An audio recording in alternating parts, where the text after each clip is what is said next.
Hello दोस्तों, आपका स्वागत है हमारे चैनल पर। आप सभी कैसे हैं? उम्मीद करता हूं कि आप सभी अच्छे होंगे और स्वस्थ होंगे। आज के इस वीडियो में हम लोग आयत, वर्ग और वृत्त के सूत्रों को सीखेंगे। ठीक है, तो सबसे पहले हम लोग आयत के फॉर्मूला को देखेंगे। देखिए, ये यहाँ पर आयत है, ये आयत की आकृति है। आयत एक इस तरह का चतुर्भुज है जिसमें आमने सामने की भुजाएं बराबर होती हैं। तो देखिए, यहाँ पर जो सबसे बड़ी भुजा है ये लंबाई है।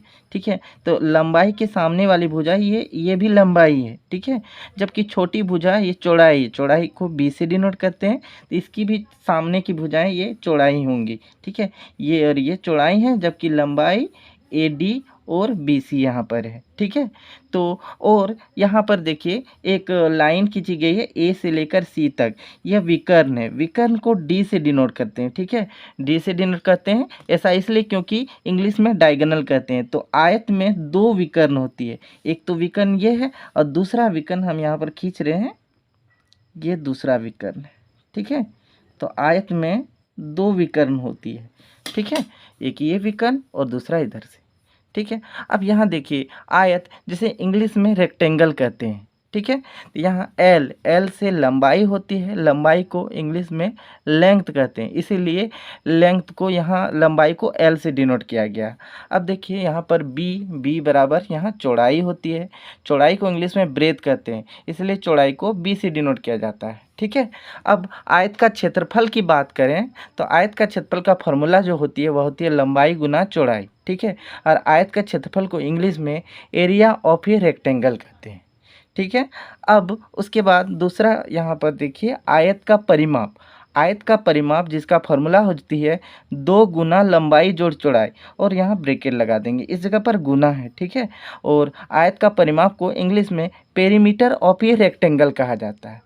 ठीक है, अब आगे यहाँ देखिए आयत के विकर्ण की लंबाई। ठीक है, विकर्ण की लंबाई, ये यहाँ पर दो विकर्ण है, तो विकर्ण की जो लंबाई होती है जिसका सूत्र होता है रूट अंडर लंबाई का स्क्वायर जोड़ चौड़ाई का स्क्वायर। मतलब रूट के अंदर में लंबाई का स्क्वायर लिखेंगे जोड़ फिर यहाँ चौड़ाई का स्क्वायर।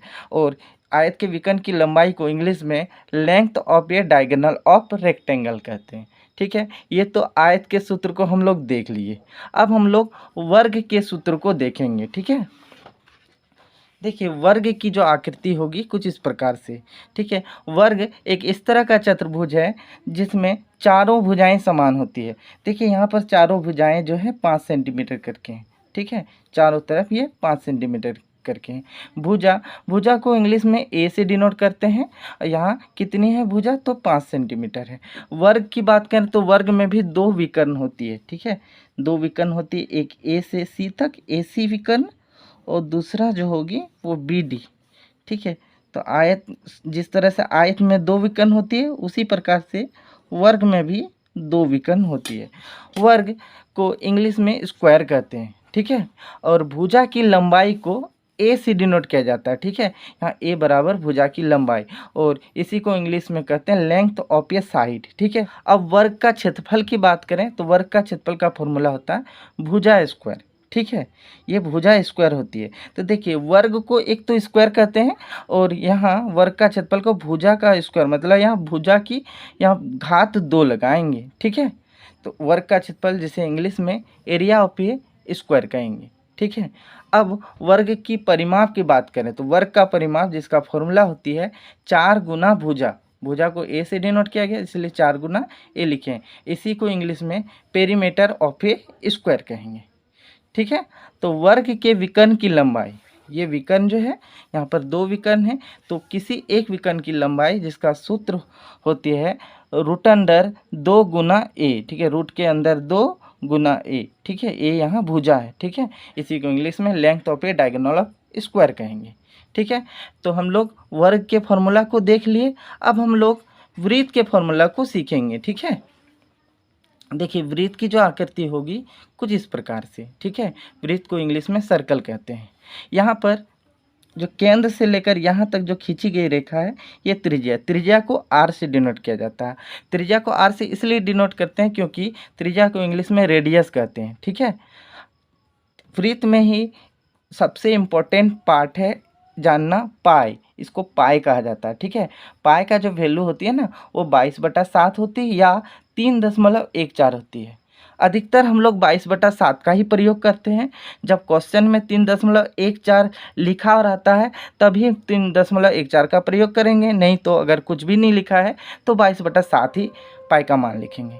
ठीक है, अब देखिए वृत्त का क्षेत्रफल। वृत्त का क्षेत्रफल जिसे इंग्लिश में एरिया ऑफ ए सर्किल कहेंगे, बराबर इसका जो फॉर्मूला होती है पाई गुना आर स्क्वायर। यहाँ पर गुना छिपा हुआ, पाई आर स्क्वायर मतलब पाई त्रिज्या का स्क्वायर होगी। ठीक है, अब वृत्त की परिधि, वृत्त की परिधि को इंग्लिश में सरकमफ्रेंस ऑफ ए सर्किल कहेंगे। और वृत्त की परिधि जिसका फॉर्मूला जो होती है वो होती है 2 गुना पाई गुना आर। ठीक है, आज के इस वीडियो में हम लोगों ने आयत, वर्ग और वृत्त के फॉर्मूला को सीखा। उम्मीद करता हूँ कि आपको ये सभी समझ में आ गई होंगी। तब तक के लिए इतना ही। देखने के लिए धन्यवाद।